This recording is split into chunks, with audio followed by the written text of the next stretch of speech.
좌우 앞뒤에 계신 분하고 인사하겠습니다. 하나님이 우리와 함께 하십니다.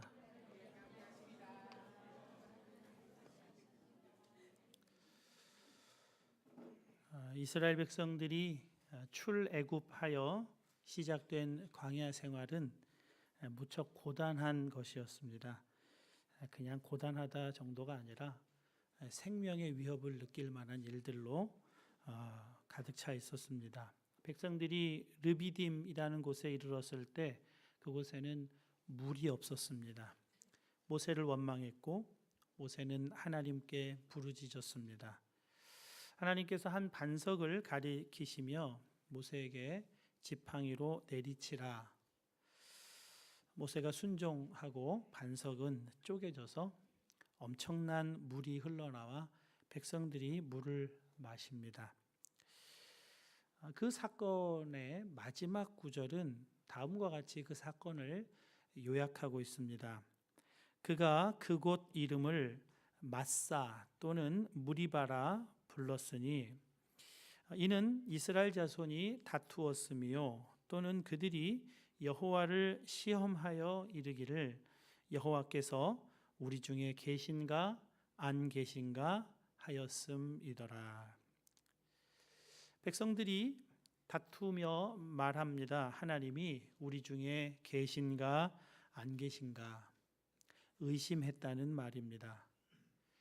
홍해가 갈라졌을 때 나뭇가지로 말아 그 쓴 물을 마실 물로 바꾸셨을 때 아침 저녁 만나와 메추라기를 공급하셨을 때 그때는 하나님이 우리 중에 계시다.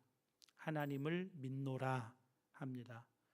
그러나 사흘길 마실 물이 없었을 때 식량이 다 떨어져서 어린 자녀들, 늙은 부모가 기진하여 쓰러질 때 우리 중에 하나님은 안 계시다. 계시다면 어떻게 이런 어려움을 겪게 하신단 말인가? 그랬다는 겁니다. 여러분, 백성들이 하나님이 우리 중에 계신가 안 계신가 의심에 빠진 이유가 무엇입니까? 하나님을 아는 지식이 없었기 때문입니다. 이건 상황이나 환경과 다른 것입니다. 능력과 기적이 나타나면 하나님 계신 것 같고 능력과 기적이 없으면 하나님 안 계신 것 같습니다. 관심이 하나님께 있는 것이 아니라 능력과 기적에 있습니다. 여러분, 하나님을 아는 지식은 교리적인 지식을 의미하는 것이 아닙니다. 영이신 하나님을 보는 눈이 열리는 것입니다. 육체의 눈에는 아무것도 보이지 않는 때에도 하나님은 여전히 역사하고 계심을 아는 것, 그것이 하나님을 아는 지식입니다. 하나님이 계시지 않는 것 같은 현실 속에서도 하나님은 여전히 함께하고 계심을 아는 것, 그것이 하나님을 아는 지식입니다. 요셉은 비전의 사람이었습니다. 요셉의 꿈 기억하시죠? 형들이 묶은 집단이 자기가 묶은 집단에 절합니다. 해와 달과 11별이 그에게 절합니다. 2번이나 꿈을 꿉니다. 분명 하나님이 꿈으로 하나님의 계획을 그에게 말씀해 주셨다고 요셉은 믿었습니다. 요셉의 꿈 이야기를 들었던 형들은 그를 시기하여 지나가는 사막 상인들에게 노예로 팔아 넘깁니다. 요셉은 비전을 품게 되었지만 곧장 그 결과를 본 것은 아닙니다. 13년간 종살이 감옥살이라는 십자가의 길 좁은 문을 통과한 끝에 애굽의 총리가 됩니다. 다윗도 아직 얼굴이 붉은 소년일 때 7명의 형들을 제치고 위대한 이스라엘의 지도자 사무엘의 기름 부음을 받는 영예를 누립니다. 기름 부음은 하나님께서 그를 왕으로 세우시겠다는 상징적인 행위이죠. 그러나 다윗 역시 곧 이스라엘의 왕이 된 것은 아닙니다. 다윗도 약 17년의 고통스러운 광야 생활, 변두리 생활을 통과한 다음에 결과를 보게 됩니다. 요셉의 13년, 다윗의 17년은 지루하고 고독하고 고통스러운 고난의 세월입니다. 비전은 도대체 왜 주셨나? 원망스러운, 이해할 수 없는 시간입니다. 상황으로만 보면 하나님이 안 계신 것 같은 시간들입니다. 여러분, 바로 이런 때가 하나님의 자녀들에게는 하나님을 초월하시는 하나님으로 경험하게 되는 때입니다. 하나님은 초월하시는 하나님이세요. 시간과 공간을 초월하시고 우리의 상식과 경험을 초월합니다. 그래서 하나님은 알 수 없는 분이십니다. 요셉의 13년, 다윗의 17년, 하나님은 그들에게 숨어 계시는 하나님이십니다. 성경은 하나님의 초월성을 이렇게 말씀하고 있습니다. 이는 내 생각이 너희의 생각과 다르며 내 길은 너희의 길과 다름이니라. 여호와의 말씀이니라. 이는 하늘이 땅보다 높음같이 내 길은 너희의 길보다 높으며 내 생각은 너희의 생각보다 높음이니라. 여러분, 우리를 선택하시고 구원하신, 그래서 우리를 자녀 삼으신 아버지 하나님은 초월하시는 하나님이세요. 그래서 하나님과 비슷한 것으로 하나님의 형상을 만들지 말라, 그렇게 하신 겁니다. 그 형상, 그 우상에 하나님이 갇히지 않으세요. 매이지 않으십니다. 송아지, 바알, 아세라 우상은 언제나 풍요를 약속하고 풍요에 매인 신들이지만 초월하시는 하나님은 풍요에 매이지 않으십니다. 궁핍을 주기도 하시는 분이시란 말입니다. 풍요를 갈망하는 우리의 소원에 매이는 분이 아니시라는 겁니다. 우리의 상식, 우리의 경험을 초월하세요. 이 하나님의 초월성을 경험할 때 다윗이 탄식했습니다. 여호와여, 어찌하여 멀리 계시며 어찌하여 환난 때에 숨으시나이까? 여호와여, 어느 때까지니이까? 나를 영원히 잊으시나이까? 주의 얼굴을 나에게서 어느 때까지 숨기시겠나이까? 하나님의 선택을 받고 하나님 자녀가 되었으면 만사형통이어야 할 것 같고 기도하는 것마다 응답되어야 할 것 같은데, 우리의 믿음 생활에도 요셉의 13년, 다윗의 17년과 같은 시간들, 하나님을 숨어 계시는 하나님을 경험하게 되는 때가 있다는 것을 아는 것이 너무나 중요하다는 말입니다. 하나님을 초월하시는 하나님으로 그 하나님을 아는 지식을 소유한 사람만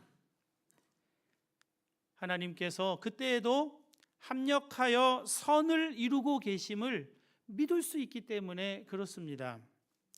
로마서 8장 28절입니다. 우리가 알거니와 하나님을 사랑하는 자 곧 그 뜻대로 부르심을 입은 자들에게는 모든 것이 합력하여 선을 이루느니라. 여러분, 모든 것이 합력하여 선을 이루는 일에는 시간이 많이 들어갑니다. 모두에게 선하게 되려면 시간이 오래 걸리기도 한다는 말입니다. 그래서 사랑의 첫 시작은 오래 참고입니다. 기적도 능력도 없고 꼭 우리 중에 하나님 안 계시는 것 같고 숨어 계시는 것 같이 느껴질 때 우리는 초월하시는 하나님을 아는 그 지식을 붙들고 기도해야 합니다. 이때에도 하나님은 합력하여 모든 것을 합력하여 선이 되게 하시는 하나님이심을 믿게 해달라고. 우리로서는 다 알 수 없는 일을 지금 하나님이 이루어가고 계시다고 믿는 믿음을 주시라고 기도하며 인내해야 하는 것입니다. 그런데 여러분, 하나님은 초월하시는 분이시면서 동시에 내재하시는 하나님이심을 또한 알아야 합니다. 철학적인 용어로 내재이지만 우리는 하나님의 임재라고 부릅니다.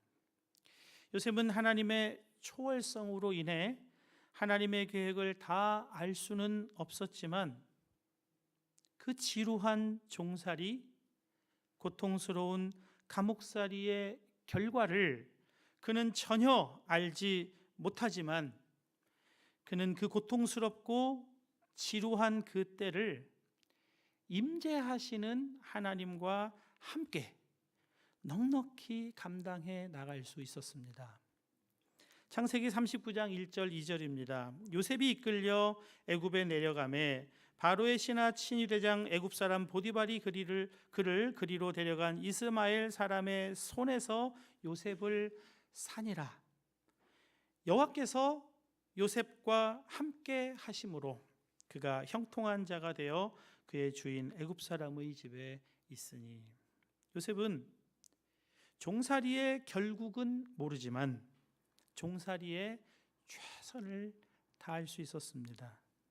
종살이의 결과에 관심을 기울이지 않고 날마다 숨쉬는 순간마다 임재하시는 하나님의 충만과 형통을 힘입어서 종살이의 최선을 다합니다. 그래서 그는 그의 주인의 물건에 손을 대지 않습니다. 주인의 재산을 도둑질하지 않습니다. 남들보다 빨리 출세하고 재산가가 되어서 스스로 비전을 이루어 보려고 하지 않습니다. 주인의 재산 목록 1호, 주인의 아내를 주인에게서 도둑질하는 죄를 범하지 않습니다. 하나님으로 충분하기 때문에 그렇습니다. 임재하시는 하나님이시면 충분해요. 비전을 이루는 일은 하나님의 일이고 요셉의 일은 날마다 임재하시는 여호와를 바라보며 그분의 인도하심을 따라 사는 것임을 알았기 때문에 그는 불의한 일에 가담하지 않습니다. 요셉이 누명을 쓰고 감옥에 갑니다. 그때의 상황을 성경은 다시 이렇게 말씀해 줍니다. 이에 요셉의 주인이 그를 잡아 옥에 가두니 그 옥은 왕의 죄수를 가두는 곳이었더라. 요셉이 옥에 갇혔으나 여호와께서 요셉과 함께 하시고 그에게 인자를 더하사 간수장에게 은혜를 받게 하시매. 이때에도 요셉은 함께 하시는 하나님, 임재하시는 하나님만 바라봅니다. 억울한 일을 당했지만 억울해하지 않습니다. 자기 연민에 빠지지 않습니다. 낙심, 좌절, 열등 의식을 거절합니다. 그는 계속해서 날마다 숨쉬는 순간마다 여호와 하나님의 임재를 의식하면서 그분의 능력으로 감옥살이에도 최선을 다할 수 있었습니다. 다윗 역시 광야 생활이 언제 어떻게 끝날지 모릅니다. 그러나 감옥 같은 광야에서 다윗은 임재하시는 하나님만 바라봅니다. 유다 광야에서 그가 지은 시가 시편 63편인데요. 1절입니다. 하나님이여 주는 나의 하나님이시라. 내가 간절히 주를 찾되 물이 없어 마르고 황폐한 땅에서 내 영혼이 주를 갈망하며 내 육체가 주를 앙모하나이다. 6절입니다. 내가 나의 침상에서 주를 기억하며 새벽에 주의 말씀을 작은 소리로 읊조릴 때에 하오리니 주는 나의 도움이 되셨음이라. 내가 주의 날개 그늘에서 즐겁게 부르리이다. 사랑하는 여러분, 초월하시는 하나님을 경험할 때에 우리가 반드시 기억할 것은 하나님은 또한 임재하시는 하나님이시라는 사실입니다. 합력하여 선을 이루어 가시기에 우리는 그 계획을, 그 결과를, 그 결국을 다 알지 못하고 아무런 기적도 능력도 나타나지 않는 그때에도 밤에 침상에서 하나님을 기억하고 새벽에 말씀을 읊조림으로 하나님을 기억하고 밤낮으로 하나님을 바라봄으로 다윗은 스스로 왕의 자리를 도둑질하는 어떤 시도도 하지 않을 수 있었습니다. 시기와 질투심으로 가득 차서 자기를 죽이려고 쫓아다니는 사울 왕을 죽일 수 있는 두 번의 완벽한 기회가 있었지만 죽이지 않습니다. 강도질로, 도둑질로 왕의 자리를 강탈하지 않습니다. 사무엘상 24장 6절입니다. 내가 손을 들어 여호와의 기름 부음을 받은 내 주를 치는 것은 여호와께서 금하시는 것이니 그가 여호와의 기름 부음을 받은 자가 됨이니라 하시고, 나도 기름 부음 받은 자라고 그래서 죽일 수 있는 기회를 죽일 수 있는 기회를 정당화하지 않았습니다. 그때에도 그는 임재하시는 하나님을 계속 의식하고 바라보았기에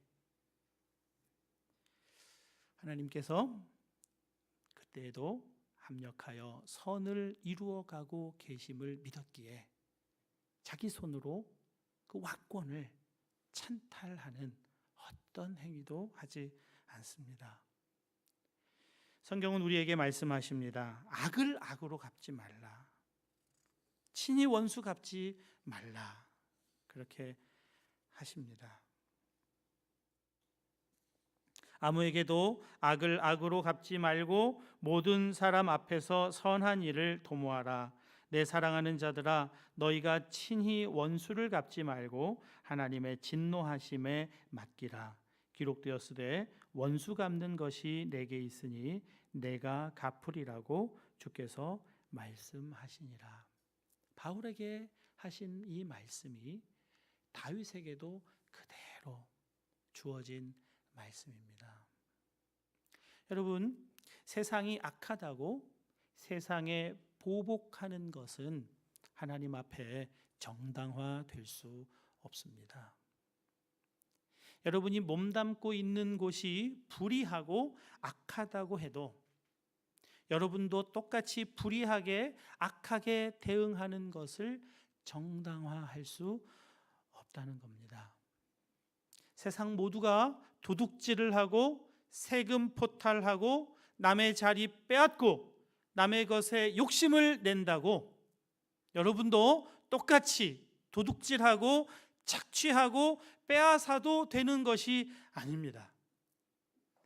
여러분이 직장에서, 여러분의 이웃에게서 물건이든 시간이든 자리이든 도둑질하지 않고 살 수 있는 능력은 오직 초월하시는 하나님, 임재하시는 하나님, 그 하나님을 아는 지식, 그것입니다. 오늘 설교와는 약간 거리가 있지만 좀 나누고 싶은 말씀이 있습니다. 최근에 82년생 김지영이라는 단편 소설을 읽었습니다. 제 딸이 아빠는 꼭 좀 읽어야 된다고 해서 의무감을 가지고 읽었는데요. 대한민국에서 여자로 태어나 여자로 살아간다는 일이 얼마나 고달픈지, 얼마나 불공평한지, 가정에서도 차별당하고 세상이 참 많이 달라졌다고 했는데도 남녀 차별의 격차가 대한민국 사회에 여전하구나 하는 것을 실감나게 하는 그런 소설입니다. 내용 중에 저도 참 쉽게 했던 말, 그것이 얼마나 어리석은 말인지를 깨닫게 하는 내용이 있었습니다. 이 주인공 김지영 씨가 아이를 임신하고 출산의 때가 다가오자 직장을 결국 그만두게 됩니다. 육아와 직장 생활을 병행할 수 없는 그 대한민국 상황 때문이었겠죠. 우울해하는 김지영 씨에게 남편이 위로의 말을 해요. 아이가 크면 도우미도 부르고 당신 공부도 또 하고 다른 일도 알아보고, 그래서 이번 기회를 새로운 일을 시작하는 그런 기회로 한번 삼아보자. 내가 많이 도울게. 참 착한 남편이죠. 그런데 이 말에 대해서 김지영 씨가 이렇게 답변을 해요. 책 그대로 읽어드리겠습니다. 그놈의 돕는다 소리 좀 그만할 수 없어? 살림도 돕겠다. 애 키우는 것도 돕겠다. 내가 일하는 것도 돕겠다. 이 집 오빠 집 아니야? 오빠 살림 아니야? 애는 오빠 애 아니야? 그리고 내가 일하면 그 돈은 나만 써? 왜 남의 일에 선심 쓰는 것처럼 그렇게 말해? 저도 이런 사고 방식이었거든요. 내가 돕는 줄 알았어요. 설거지 내가 좀 도와줄게.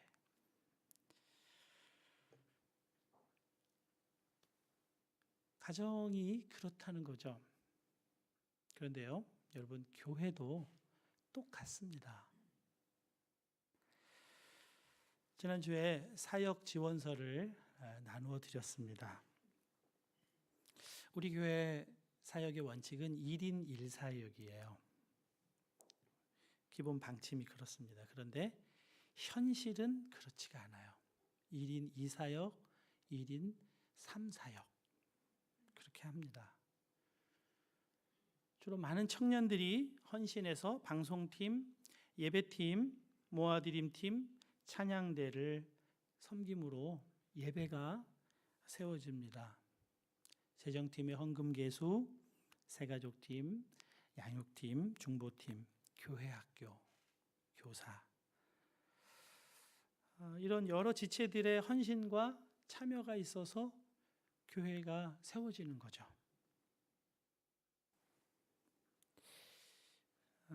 여러분에게 사역 지원서를 나누어 드린 이유는 도와달라는 게 아닙니다.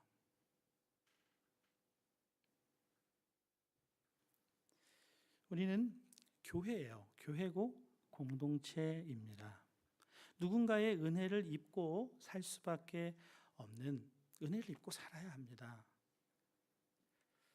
그러나 누군가의 희생과 헌신에 그냥 익숙해지는 것은 우리가 경계해야 할 일입니다.